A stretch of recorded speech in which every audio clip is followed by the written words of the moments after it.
see if there was more in... Get quite heated.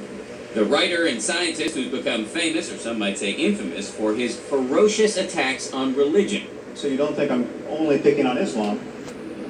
You consider the Catholic Church. Attacks he first started launching in his best-selling book, The End of Faith.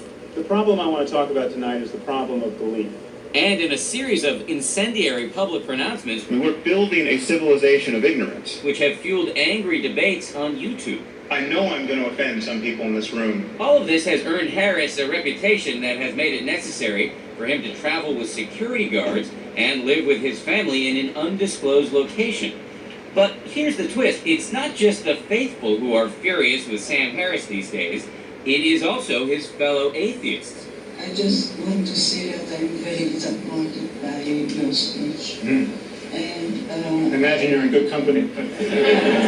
It all started at an atheist convention a few years ago, where Harris argued that atheists should no longer call themselves atheists. We're consenting to be thought of as a cranky subculture that meets in hotel ballrooms. He also made an even more surprising argument, that although much of what religion preaches is obviously, to him, nonsensical, it is possible for people to have real and positive spiritual experiences. If we, by definition, ignore them because of their entanglement with religion, we appear less wise than even our craziest religious opponents. Would you say that you've had spiritual experiences? Sure. I just don't think that the word spiritual needn't mean this kind of overreach into cosmic significance or certainty about what happens after death. But it can mean truly rare and extraordinary experience. Harris, it turns out, spent much of his 20s studying meditation. After 9/11, he felt compelled to start writing books that railed against religion, but to this day, he continues his own spiritual practice. It actually, to my mind, gives me a better reason to attack religion, because I know that the religious belief, the dogmatism, the faith, is unnecessary. I know you don't need faith. You don't need to pretend to know things you don't know in order to investigate spiritual experience or to have spiritual experience. Now, Harris is out with a new book called The Moral Landscape that is once again angering his fellow atheists, as Jon Stewart noted pointedly on The Daily Show. Get off your ass, scientists. It is. Would that be a working title, perhaps?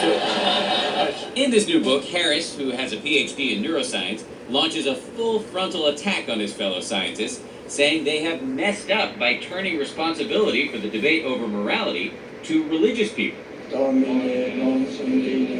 Science has basically divorced itself from the most important questions in human life. Questions like how to raise children, what constitutes a good life, the most important questions.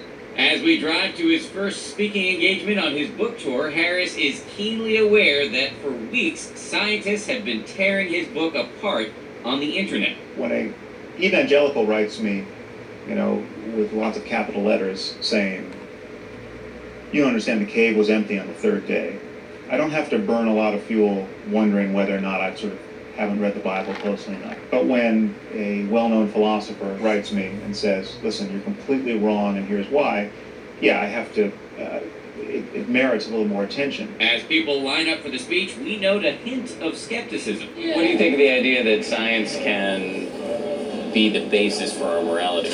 I don't know, it's a good topic. I'm not sure that science determines that. Welcome, thank you all for coming. Harris launches into his speech. Questions of right and wrong and good and evil must fall squarely in the context of a growing scientific understanding of the human mind. And then issues a challenge. If there's anyone in this room who thinks I've just blown it, please say something. But in the end, the reception is polite, even admiring. What do you think of his ability/desire to just anger everybody equally? Well, I think it speaks to his intellectual honesty. It would be very easy for Sam to just, frankly, pander to atheists and sell more books that way. Oh, nice to meet you. As for Harris, he seems a little disappointed. Do you, on some level, take any pleasure in, riling people? I like arguments. I mean, I like a good exchange. You have to check your contrarian impulses and your rhetorical gifts when you're arguing with your wife or your mom. They're less concerned by the the logic of my argument. I mean, they can sort of trump it with, stop badgering me. Harris's next book seems specifically designed to frustrate both sides in the religious debate. In it, he plans to lay out a new sort of spirituality, one devoid.